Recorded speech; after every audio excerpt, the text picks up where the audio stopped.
Eu quero que você saiba que é um privilégio para mim saber que você veio aqui, está comigo semanalmente estudando a palavra de Deus. Eu me sinto muito honrada diante de Deus por ter a oportunidade de compartilhar com você a palavra de Deus, algumas experiências que nós temos tido e saber, entender pelos comentários que alguns têm nos deixado, que tem sido de bênção para você, que tem acrescentado alguma coisa, que tem te ajudado na sala de aula, e todos estes comentários são deveras confortantes para o meu coração. Estamos juntos hoje, portanto, para a nossa lição de número 5, Cristo entre os filósofos, o Deus desconhecido se revela, baseado no grande texto de Atos, capítulo 17. Então, toda essa lição vai ser baseada neste texto, e este é o vídeo da lição tradicional do canal da professora Manuela Barros. Portanto, este é o vídeo que nós disponibilizamos, este tipo de roteiro que você vê na tela, mas que também tem disponibilizado aqui na descrição do vídeo um link para você baixar e usar à vontade. Então, neste vídeo, nós não lemos a revista. No vídeo comentado, da lição comentada, também disponibilizada para você neste canal, nós vamos focar exatamente da maneira que está na revista, uma vez que nós lemos. Aqui nós usamos uma didática um pouco diferenciada, mas para você que leu a lição vai saber que nós nos baseamos 100% na nossa lição. Então veja aí a nossa divisão em 3 tópicos, 3 subtópicos.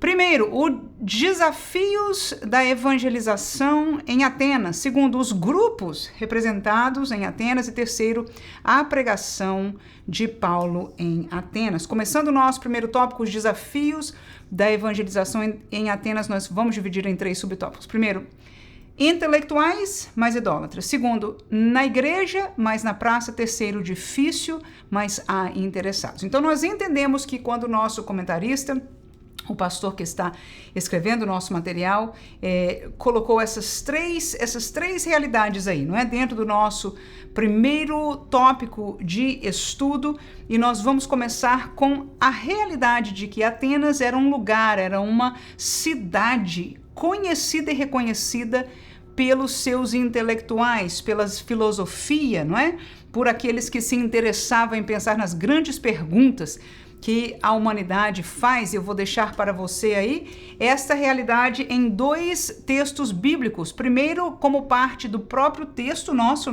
da pregação de Paulo ali em Atenas. No versículo 16, o texto diz: "E enquanto Paulo os esperava em Atenas, o seu espírito se comovia em si mesmo, vendo a cidade tão entregue à idolatria." Então, antes da pregação de Paulo, quando ele chegou àquele lugar, àquela cidade, a palavra de Deus diz claramente que o coração de Paulo se comoveu.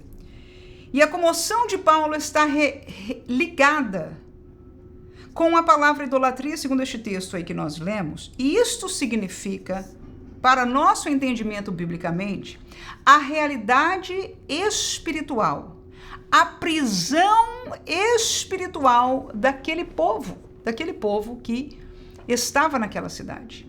Então, quando eu coloquei como subtópico intelectuais mais idólatras, eu gostaria de trazer a nossa lembrança que a intelectualidade, que a fama, que o dinheiro da pessoa, a riqueza das pessoas, não mudam o lugar espiritual que elas se encontram. E, na verdade, a maior dor que alguém pode ter, melhor dizendo, o maior problema que cada ser humano pode ter, é estar no lugar espiritual chamado trevas. Porque a maior bênção que um ser humano pode alcançar, e hoje é alcançável somente pela graça de Deus, pelo caminho proposto por Deus para nós, através de Cristo Jesus, é estar em Deus, é estar na luz, é pertencer ao reino de Deus. Então, aquelas pessoas podiam ter muita coisa diferente em comparação com outras cidades, com outras regiões que Paulo possa ter visitado. Mas apesar da pujança humana, neste caso da pujança intelectual, havia um esvaziamento, um vazio interno. Havia uma adoração tal aos deuses, ao paganismo, a distância de Deus que comoveu, foi tal aquilo que Paulo viu apesar do que ele via de fora. E este reflexo, irmãos, quando a gente vai num país, por exemplo, muitos sabem disso, que há regiões da África, Haiti, que são extremamente animistas, que são que o pessoal que faz voodoo, que são pessoas que trabalham, lidam religiosamente com espíritos, e tudo aquilo que os cerca é trevas, não só os sacrifícios, as maneiras de ser, a maneira até que a própria população em geral vive. Há lugares assim, eu não estou colocando todo mundo numa mesma posição, mas eu estou dizendo que há lugares que caracteriza, mas outros para nós é muito forte. Eu estou ficando aqui para nós entendermos uma coisa muito simples. É que a beleza de fora, a capacidade intelectual de fora não pode nos deixar de fazer entender e ver como Paulo viu. E até sentir como Paulo sentiu, pela realidade espiritual de dentro. Neste subtópico, nós deixamos mais um versículo, um texto de Romanos 1, 21 e 22, que diz: porquanto tendo conhecido a Deus, não o glorificaram como Deus, nem lhe deram graças, antes em seus discursos se desvaneceram, e o seu coração insensato se obscureceu, dizendo-se sábios, tornaram-se loucos. Nessa colocação de Paulo acerca do mundo da época, da Roma da época, ele entendia que algumas pessoas se achavam sábias e eram sábios comparados com os demais dentro daquilo que era conhecido como sabedoria humanamente. Mas nos seus discursos, na sua sabedoria, a realidade é que eles estavam distantes de Deus. Na verdade, a sua sabedoria, segundo Paulo explica aqui, os estava levando a um caminho mais e mais louco, ou seja, insensato. Quem entende, quem aceita a sabedoria de Deus, por mais que ela possa algumas vezes diferenciar do nosso entendimento humano, é sensato, porque Deus sabe, conhece todas as coisas. No entanto, a sabedoria deste mundo, porque é deste mundo, das coisas naturais, se acha super maior do que a de Deus. No entanto, neste caminho, Paulo conclui, nessa introdução, inclusive, aos Romanos, que a sabedoria do mundo fez com que eles se desvanecessem, se tornassem mais distantes de Deus e, em verdade, pensando que estavam sendo sábios, estavam se tornando loucos. Nosso segundo subtópico, que é baseado nesta introdução aqui do pastor, não é ainda não está na pregação, por dizer, em verdade, a pregação em si, nós vamos falar dela no terceiro subtópico, mas nessa parte, então, de introdução da chegada, da estadia de Paulo ali em Atenas. Nós primeiro falamos dos intelectuais mais idólatras, mas agora na igreja, mais na praça. Atos 17, 17, deixa eu compartilhar estes textos aqui com você. Diz: de sorte que disputava na sinagoga com os judeus e religiosos e todos os dias na praça com os que se apresentavam. Então isso fala que Paulo pregava nos dois lugares. Pregava na igreja, na sinagoga, entre os judeus, mas também na rua. Aprendendo, nós aí disponibilizamos para aprender que é desta maneira que nós devemos também pregar o evangelho. No dia de sábado, é Atos 16 e 13, saímos fora das portas para a beira do rio, onde julgávamos haver um lugar para oração, e assentando-nos, falamos às mulheres que ali se ajuntaram. Na semana passada a gente falou sobre este texto aí, né? Então, Paulo, naquele lugar, não tinha inclusive sinagoga naquele lugar, mas ele não deixou de ir a orar, ou seja, a prática a sua pessoal, mas em estar no lugar público e perceber que haviam pessoas ali, então logo ele começou a evangelizar, conversar, falar com aquelas mulheres, e houve conversão para a glória do nome do Senhor Jesus. Terceiro versículo, ou texto que a gente deixa aí, Atos 10, 34 e 35, diz: e abrindo Pedro a boca, disse: reconheço por verdade que Deus não faz acepção de pessoas, mas que lhe é agradável aquele que em qualquer nação o teme e faz o que é justo. Então, este caso aí, se você se lembra, Atos capítulo 10, é quando Pedro foi levado a pregar para Cornélio. Ele não iria a princípio, ele jamais quereria, não era do costume judaico visitar ou falar, principalmente se falar ou estar junto, conversando, já era uma situação difícil. Ir à casa deles era, para o tempo deles, proibido, inclusive. Então Pedro, entendendo que o Senhor o mandou ir, ele foi, a palavra dele neste momento foi essa: eu reconheço. Quando ele os viu ali, quando viu o resultado, não é?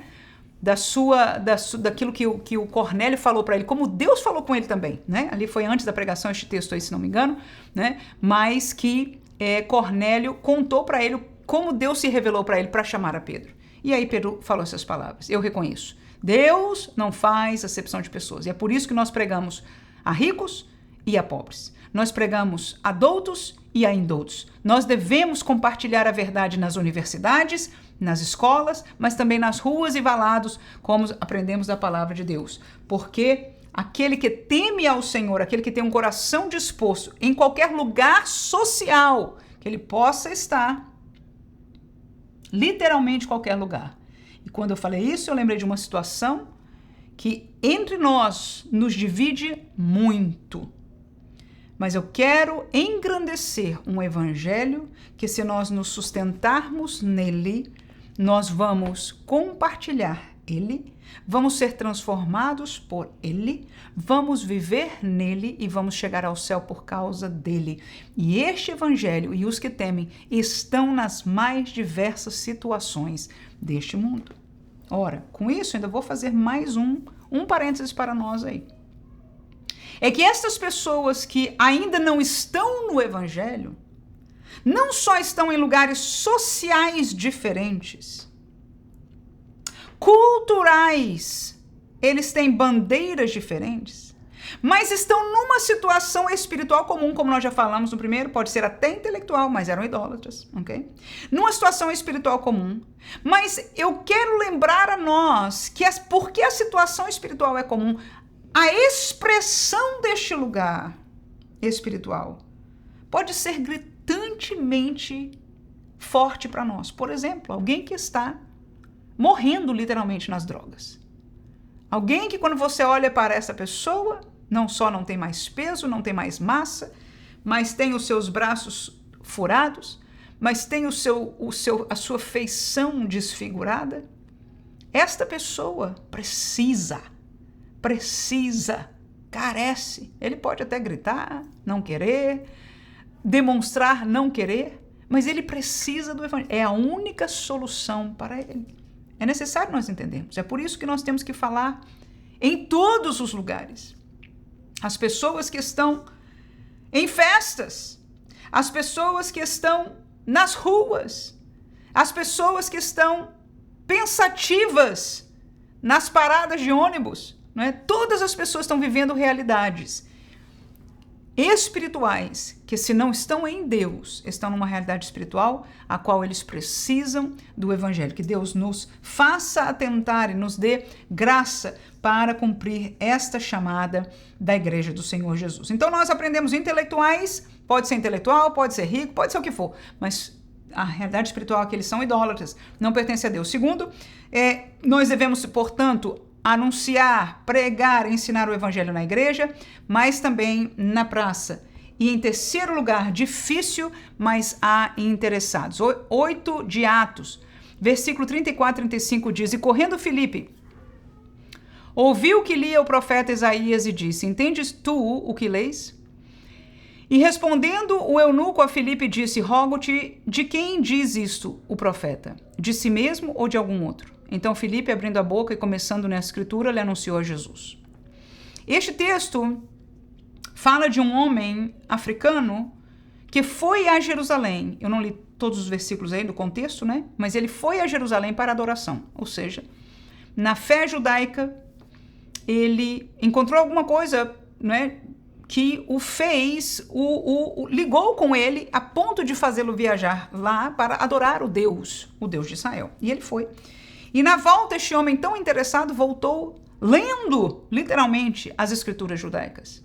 Mas ele não entendia. Agora, o Senhor que conhece aquele que teme, o Senhor que conhece os corações, o Senhor que tem ainda hoje pessoas que possa contar para pregar o evangelho, para ensinar a palavra, aleluia, contou com Filipe e disse: Filipe, vai para aquela rua, vai para aquele lugar. Quando chegou lá, Filipe viu essa carruagem, O Espírito Santo diz para ele, chega junto, não é? Fala com ele, e isso que nós lemos é exatamente o que aconteceu. E na cidade que Paulo estava, eu não coloquei o texto aí do capítulo 17, mas a palavra de Deus diz que as pessoas tinham curiosidade, elas eram curiosas de coisas novas, sobre coisas novas, não é?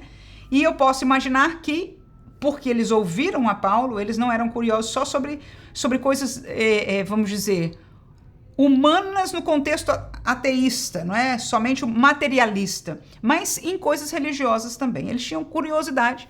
E talvez uma pergunta que eu fiz para o grupo da classe comentada é essa, não é? Será que em vir algo novo, será que não traria uma resposta para a necessidade que nós temos? Todo ser humano, toda alma tem as suas necessidades mais profundas, né? Então, ao se abrir para novidades, claro que há a questão da curiosidade, etc., mas há lá dentro, né? Não só a possibilidade de aprender coisa nova, mas de alcançar algo que a sua alma deseja e que até hoje eles não encontraram. Capítulo 13 de Atos, versículo 7, é o segundo texto aí deste subtópico. O qual estava com o procônsul Sérgio Paulo, homem prudente. Este, no caso o procônsul, chamando a si Barnabé e Saulo, procurava muito ouvir a palavra de Deus. Então veja que este texto combina com aquilo que eu nomeei a nosso terceiro subtópico. É difícil pregar o evangelho? É difícil, mas há interessados. Amém? Tá difícil hoje, irmã? Ninguém quer? Tá, mas ninguém não. A maioria não, como no tempo de Paulo. Inclusive, o resultado desta pregação de Atos 17 é uma pregação tremenda, uma sabedoria divina, uma graça maravilhosa.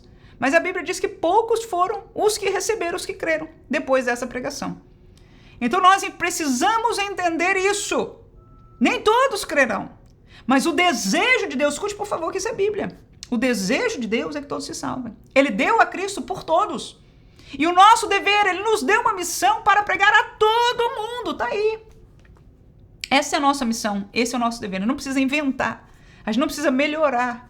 Aleluia, nós seremos perseguidos por esta missão. Aleluia, mas esta missão é de Deus e é o querer de Deus. Agora, há pessoas que temem e porque Deus sabe, aleluia, que havia um eunuco viajando, temeroso, que queria entender a palavra, aleluia, ele enviou a Filipe. Porque Deus sabia que havia um Sérgio Paulo, estavam ali os missionários no dia certo, na hora certa, para que pudessem ser chamados, aleluia, para ouvirem a palavra de Deus. Porque Deus sabia que existiam pessoas temerosas entre os curiosos atenienses. É que Deus levanta Paulo e leva àquela cidade, glória a Deus, a olhar para os seus templos, né? Ao ver o altar de Deus desconhecido, a gente vai falar daqui a pouco sobre essa realidade.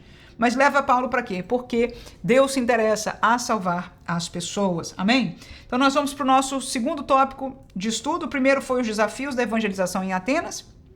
Segundo, os grupos representados em Atenas. São eles, os epicureus, que buscam prazer, é através do sentido, né? A maioria do prazer, a realidade do prazer, ela é sentida na carne, né? Ou no sentimento, inclusive, também, pode trazer um sentimento de prazer. Os estoicos buscavam a razão e o autocontrole, isso através do entender. E Paulo oferecia o quê? O caminho da fé, que é através do crer. Amém? Então vamos ao nosso estudo aí com os textos bíblicos. Epicureus, busca do prazer, sentir. Efésios 2 e 3, entre os quais todos nós também. Antes, andávamos nos desejos da nossa carne, fazendo a vontade da carne e dos pensamentos. Então tá aí, não só na carne, eu falei bem, né? Até biblicamente agora está aí a prova. A satisfação do prazer é na carne, mas também dos nossos pensamentos. E isso é o que nós éramos antes, né? Quando nós andávamos de acordo com estes desejos da carne.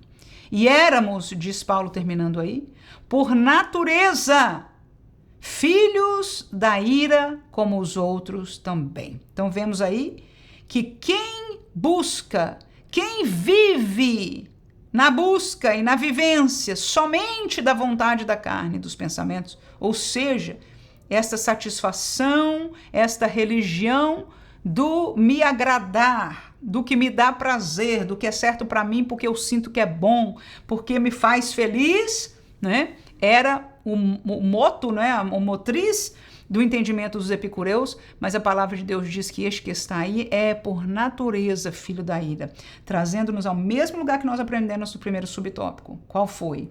O lugar espiritual separado de Deus. O segundo texto é o de 1 João. 1 João 2:16 diz, porque tudo o que há no mundo, você viu a palavra tudo? Está lá. Tudo o que há no mundo. A concupiscência ou o desejo da carne, o desejo ou a concupiscência dos olhos, mesma coisa do outro versículo com outras palavras, tá vendo? E a soberba da vida não é do Pai. Essa é a palavra importante para nós. Não é de Deus. Quem é o Pai com P maiúsculo aí? É Deus. Mas é do mundo. O que há no mundo, o desejo do mundo, o que guia o mundo, aquilo que satisfaz o mundo, não é do Pai. Geralmente eu explico isso, falo sobre este versículo no contexto da igreja. Por quê? Porque nós somos tentados pelo mundo. Nós somos tentados por algumas coisas que são do mundo. Mas a lembrança aqui é para nós, mas o entendimento que os que estão no mundo, não é isso? Não podem, não são do Pai. Mais uma vez, nós aprendemos o lugar espiritual. E o problema do lugar espiritual não é para julgar, pelo menos não para este tempo. O problema não é para dizermos essa classe de gente e essa classe de gente. Isso é mínimo. Isso é nada. O problema é que a diferença entre luz e trevas é algo que a Bíblia chama de pecado. Quem está nas trevas está preso, é acorrentado pelo pecado. E quem está em pecado vai ser um dia julgado pelo juiz, o justo juiz, que Paulo até fala sobre isso nesta pregação do capítulo 17, que julga todas as coisas, no fim dos tempos. E haverá uma condenação e uma condenação eterna por causa do pecado. E foi por causa disso e nada mais.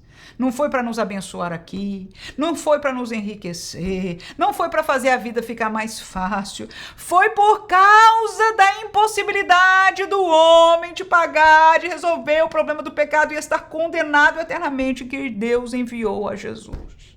Porque ele amou o mundo, ele enviou a Jesus por causa disso.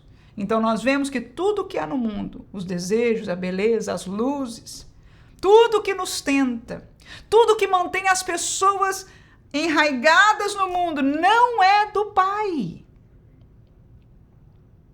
Então, quando nós olhamos alguém no mundo, ele não pertence ao Pai. E se nós temos um coração, ou pedimos ao Senhor essa capacitação que só o Espírito de Deus pode dar, e amarmos alguém, nós vamos compartilhar o caminho, nós vamos convidar para a igreja, nós vamos compartilhar uma verdade libertadora para que ele não seja mais do mundo, não pertença mais às trevas, mas a Deus. Segundo Timóteo, segunda carta ao Timóteo, é o último texto aí para nós, 3 e 4, distraidores, obstinados, orgulhosos, mais amigos dos deleites do que amigos de Deus. E claro que este contexto aí de Paulo a Timóteo é de crentes, né? Infelizmente, mas nós vemos uma mesma realidade. Estes que amam as coisas do mundo não pertencem a Deus. E Paulo está falando sobre falsos, né, que apareceriam nestes tempos finais e as características deles. Uma das mais fortes que nós podemos observar aí é a sua amizade com os deleites, os prazeres do mundo. Então, é muito forte para nós. Observemos, vejamos as pessoas por esta pedra de toque. Qual é a vivência? Qual é o amor? Qual é o olho grande? Qual é a felicidade que esta pessoa tem com as coisas de Deus espiritual, mas com as coisas do mundo, não é? Se está na igreja, dá glória a Deus, levanta a mão, canta, dança, pula e etc. Mas se deleita com as coisas do mundo, deseja a prioridade às coisas do mundo, algo está errado, e essa é a realidade dos epicureus que nós aprendemos. Os estoicos é o segundo grupo que estava ali representado em Atenas, busca da razão e autocontrole. E vamos ler um texto só, que é o de 1 Coríntios, capítulo 1, 19 a 23, que diz, porque está escrito, destruirei a sabedoria dos sábios e aniquilarei a inteligência dos inteligentes. Onde está o sábio? Onde está o escriba? Onde está o inquiridor deste século? Porventura não tornou Deus louca a sabedoria deste mundo? Visto como na sabedoria de Deus, o mundo não conheceu a Deus pela sua sabedoria, aprove a Deus salvar os crentes pela loucura da pregação, porque os judeus pedem sinal e os gregos buscam sabedoria. Tá ali eles, né, em Atenas. Aleluia!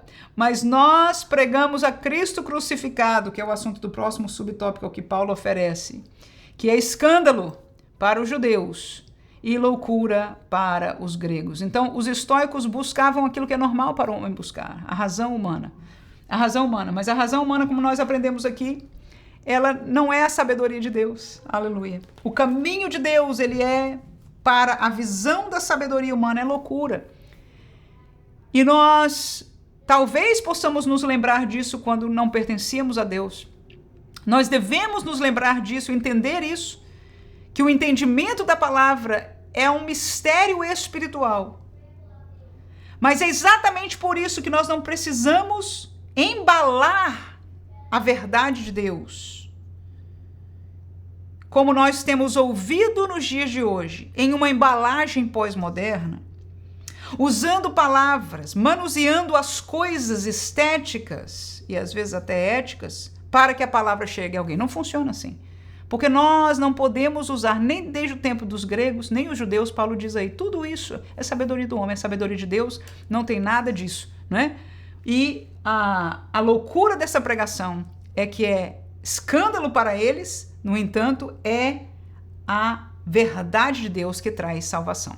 Então, os estoicos, buscando razão, autocontrole e uma série de outras coisas, né, trabalhando com entendimento, consciência das realidades, etc., estavam também distantes da verdade de Deus. Porque a verdade de Deus se alcança como Paulo ofereceu. Qual é? Oferece o caminho do quê? Tá? O caminho da fé. E eles disseram, Atos 16:31, crê no Senhor Jesus Cristo. É o que Paulo oferecia. Aleluia. E serás salvo, tu e a tua casa. Foi aquele carcereiro, não é?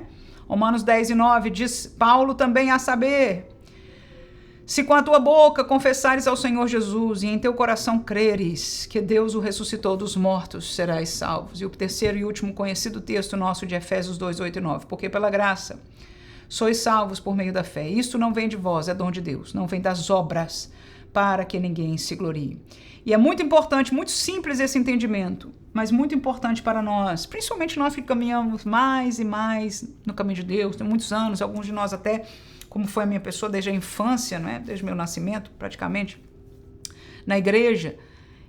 Às vezes a gente tem uma tendência, né, por questão da vivência cristã, de achar que para encontrar o caminho de Deus precisa-se da fé e algo mais, né, da nossa ação, de uma certa, enfim, e não é verdade. A fé, este crer, ele vem pela pregação do evangelho junto, não é, com o arrependimento, ele vem junto com uma obra do Espírito Santo. Mas é esta fé, este crer e a obra do Espírito que vem apegado a ela, porque até o crer, não é isso? Está apegado a esta obra do Espírito Santo.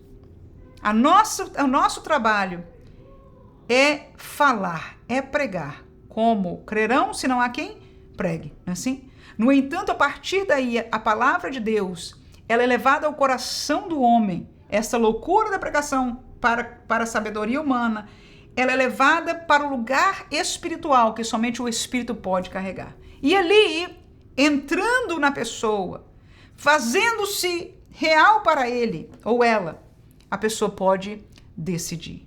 Mas nós queremos assegurar que a transformação, a realidade espiritual da salvação é algo que somente Deus pode fazer. E o nosso aceitar desta graça, a graça oferece. A graça ofereceu a Jesus, a graça oferece o caminho da salvação.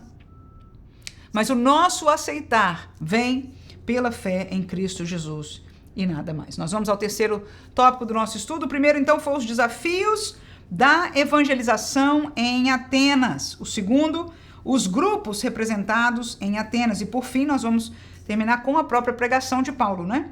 Em Atenas. Então, o primeiro subtópico aí, Deus desconhecido é o Criador. Segundo, Deus Criador não pode ser esculpido, no caso, ídolos. Deus julgará por Cristo arrependimento. Então, são 3 tópicos aí que Paulo engloba na sua pregação e nós vamos estar lendo bastante destes textos aí. Atos capítulo 17, 23 e 24, o texto diz, porque passando eu, e a gente leu Não lemos aqui, é da parte da lição, né? Passando eu e vendo os vossos santuários, achei também um altar em que estava escrito: ao Deus desconhecido. Esse, pois, que vós honrais, não o conhecendo, é o que eu vos anuncio. O Deus que fez o mundo e tudo o que nele há, sendo o Senhor do céu e da terra, não habita em templos feitos por mãos de homens.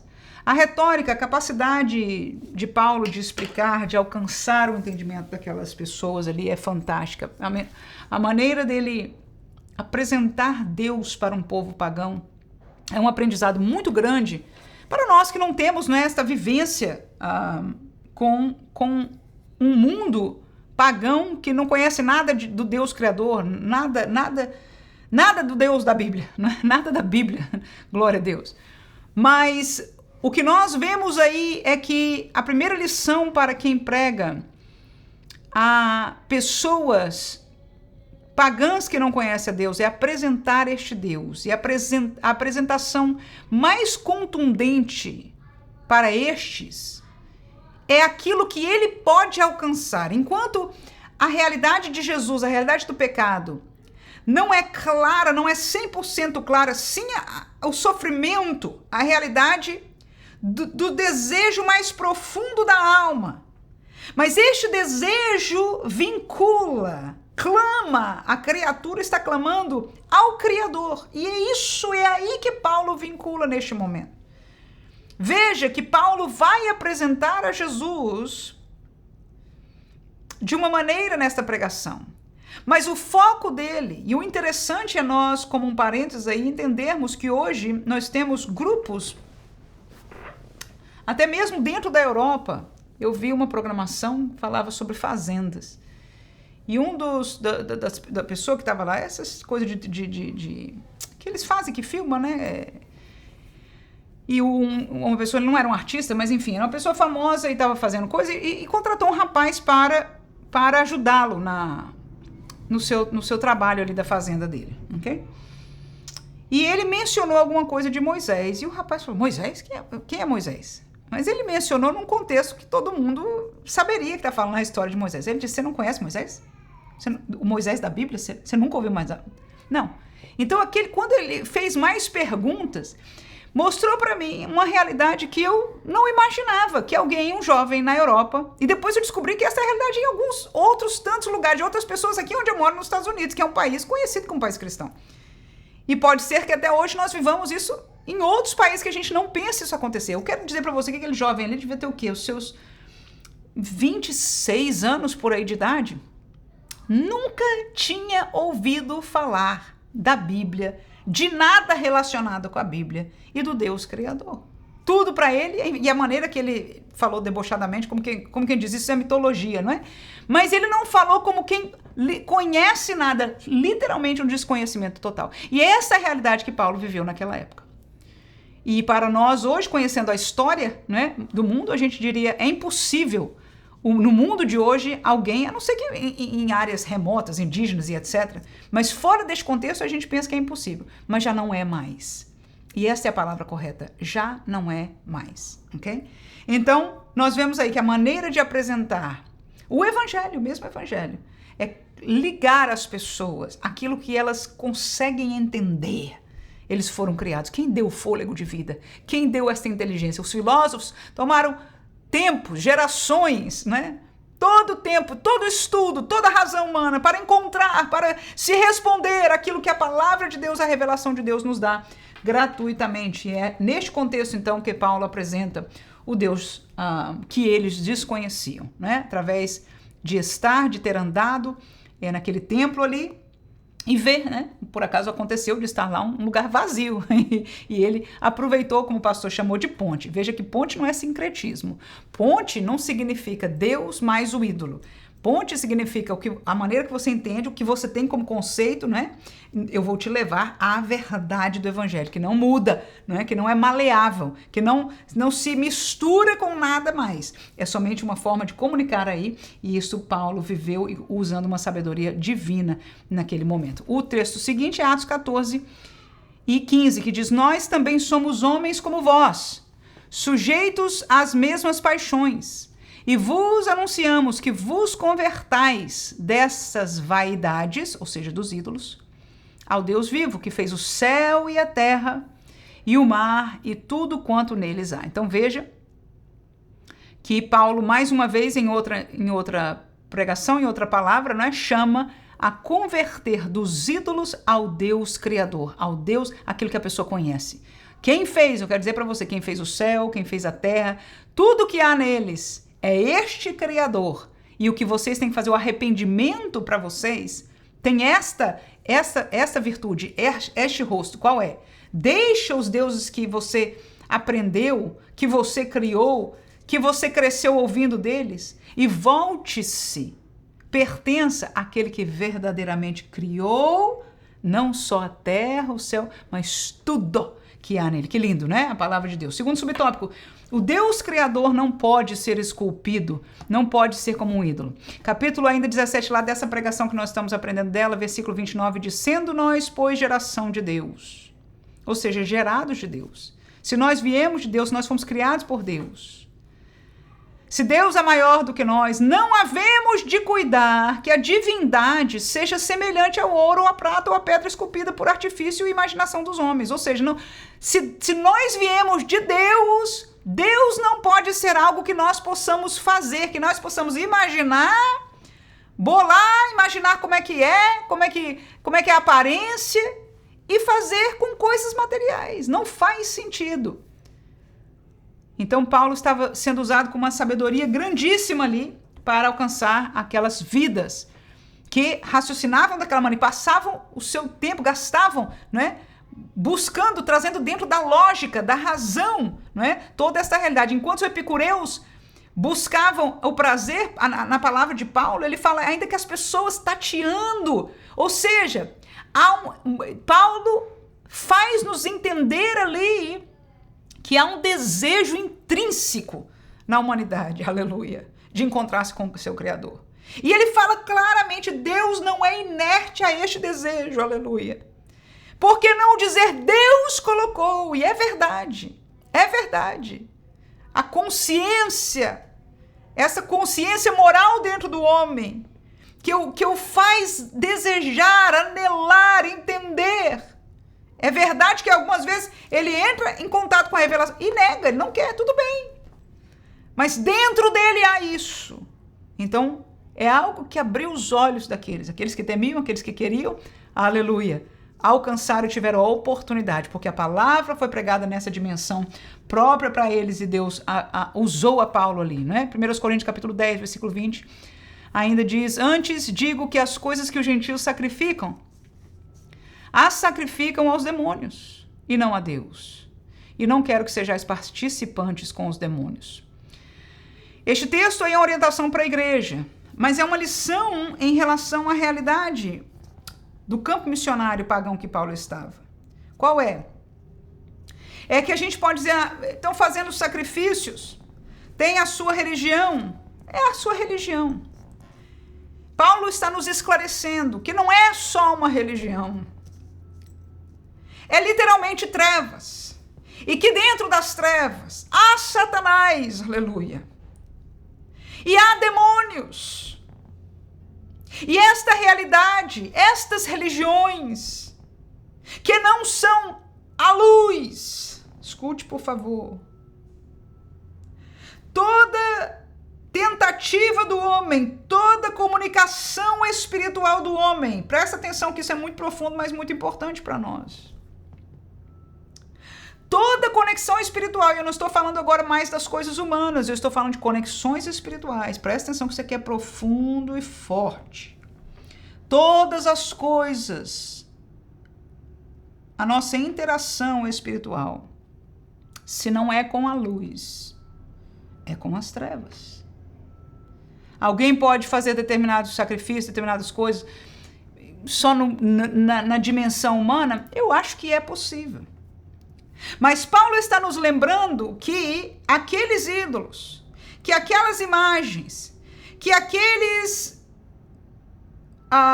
obreiros, tem uma palavra própria, né, para os que estão que estão adiante, os sacrificadores, enfim, as pessoas que estão na frente da religião, né? Os seus líderes, enfim. A gente usa o vocabulário, eles têm pacto com as trevas. Mas na palavra de Paulo aqui, a comunicação, o que está por trás disso são demônios para a gente entender. E nós somos uma geração que ouvimos a crítica de muitos que transitaram de uma igreja de uma maneira para uma igreja de outra maneira e disseram para aqueles que ficaram para trás: vocês pensam que tudo tem demônio. Mas não tem nada a ver. E a minha resposta é esta. Nas palavras de Paulo, você vai dizer, está se falando dos ídolos, daqueles que recebem sacrifício. É verdade. As coisas que os gentios, aqueles que não têm Deus, sacrificam. As suas adorações, as suas canções, as suas conexões espirituais. E é por isso que eu quero enfatizar nesta palavra que eu estou usando propositadamente. Toda conexão espiritual. Você não está fazendo, ele não está fazendo com outra coisa senão com os demônios. Então, quando nós conectarmos espiritualmente com alguma coisa, saibamos que por trás daquela coisa, por trás daquele sacrifício, por trás daquele ídolo, né, tem uma realidade espiritual. E eu penso que isso é profundo e importante para nós reconhecermos. Amém?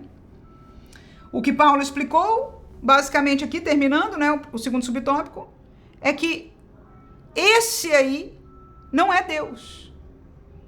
A questão dos demônios a gente aprendeu em outro texto de Paulo, não foi isso que ele falou aos atenienses. Para os atenienses ele só disse: o que nós fazemos com as nossas mãos não pode ser Deus. E não é Deus. Mas existe um Deus. E ele se interessa por você. Paulo falou isso. Ok? Então ele anuncia o Deus que eles não conhecem, que é o Deus que criou. Aleluia. Ele anuncia um Deus que é o único Deus e que os deuses deles não são deuses. E agora ele chama o arrependimento, que foi uma palavra que a gente até já leu em outro texto aqui, né? Se arrependam das vaidades, se convertam. Converter, na verdade, é andar o caminho contrário, né? Se arrependam de ter adorado, de ter servido a uma vaidade, a um ídolo. Volte-se para Deus e se converta. Venha para o caminho de Deus. E é isso que Paulo expõe para aqueles irmãos. Vamos ler o texto aí de Atos capítulo 17, é o nosso último subtópico aí. Olha o que ele diz aos irmãos, não ainda, né? Ali aos ouvintes em Atenas. Mas Deus, não tendo em conta os tempos da ignorância, não importa onde você teve, não importa que grau espiritual você esteve enlaçado pelos demônios. E tem gente que está me ouvindo que sabe exatamente do que eu estou falando, aleluia, mas também conhece o poder de libertação, aleluia, da liberdade que há em Cristo Jesus e que nós não alcançamos por cerimônia. Eu fico tão triste quando alguém tenta cerimonializar a liberdade que Cristo dá pela fé. Dentro da igreja pentecostal, não há, irmãos. É a fé e a operação espiritual de Deus e nada mais. Não depende da mãozinha, da maneira que mãozinha faz, que virado faz, que palavra faz. Não tem isso, irmãos, em nome de Jesus. Mas Deus, voltando ao nosso texto aqui, não tendo em conta os tempos da ignorância, anuncia agora a todos os homens e em todo lugar que se arrependam. Este é o caminho. Este é o caminho. Você pode estar nas drogas, você pode estar na prostituição, você pode estar em toda sorte de traição a Deus, vocês podem estar tendo todo tipo de contatos espirituais que te aterrorizam, não importa.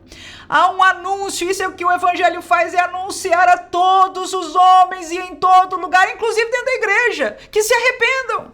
Aleluia. Olha que Paulo termina aí dizendo no versículo 31, por quê? Porque Deus tem determinado um dia, aleluia. Deus tem determinado um dia que com justiça há de julgar o mundo por meio do varão que destinou a Jesus, aleluia. Então vai haver um juízo. Mas Deus tem interesse que você não vá encontrar-se com ele neste juízo. através deste varão. Deus tem interesse que você seja liberto. Aleluia! Mas nós temos que querer, e através do arrependimento é que nós alcançamos este caminho. Atos capítulo 13, versículo 19, diz Pedro: arrependei-vos, pois, e convertei-vos, para que sejam apagados os vossos pecados, e venham assim os tempos de refrigério pela presença do Senhor. Desde então, diz o texto de Mateus 4,17, começou Jesus, o nosso Jesus, a pregar e a dizer, antes do Sermão do Monte, capítulo 5 de Mateus, eu sempre digo que o Sermão do Monte é a primeira pregação de Jesus, mas estava errada. Aleluia, aprendi agora. Glória a Deus. 4,17. Jesus começou a pregar e a dizer o quê? Arrependei-vos, porque é chegado o reino dos céus. A maneira de pertencer a Deus é se arrepender do que nos mantinha longe de Deus. Nós não temos o poder de pagar o preço por este pecado. Nós não temos a maneira de encontrar a salvação em Deus de nenhuma outra forma. Aleluia. Ele se revelou e é crer nele, na mensagem dele, Jesus ali. Hoje nós entendemos e recebemos pela fé o sacrifício de Jesus e a sua ressurreição. Mas a maneira que nós alcançamos, nós entramos, que nós demonstramos esta fé, aleluia, pela ação do próprio Espírito Santo de Deus que corrobora a palavra em nossas vidas, é através do arrependimento. Então a pregação de Paulo não faltou isso. A pregação de Jesus começou com isso. E antes dele, o precursor dele, João Batista, já pregava nos desertos: arrependei-vos, aleluia, arrependei-vos. Que Deus nos guarde em nome de Jesus, de trazer um outro evangelho, a não ser aquele que Jesus disse é loucura para os gregos, é escândalo para os judeus, mas é o poder de Deus para a salvação de todo aquele que crê. Aleluia, glória a Deus. Que Deus nos ajude a entender que é difícil, que muitos no mundo estão endurecidos em a sua busca de prazeres e busca de intelectualidade, mas há alguns ainda que estão clamando, que estão buscando, que estão se questionando. Aleluia. Deus busca dos seus obreiros quem possa usar para esta missão. Que Deus nos ajude em nome de Jesus a sermos porta-voz deste evangelho dentro da nossa sala de escola dominical, dentro da realidade da nossa igreja, da nossa família e o lugar onde Deus nos tem posto. Que Deus abençoe você e espero ver na semana que vem, se Deus quiser. Amém.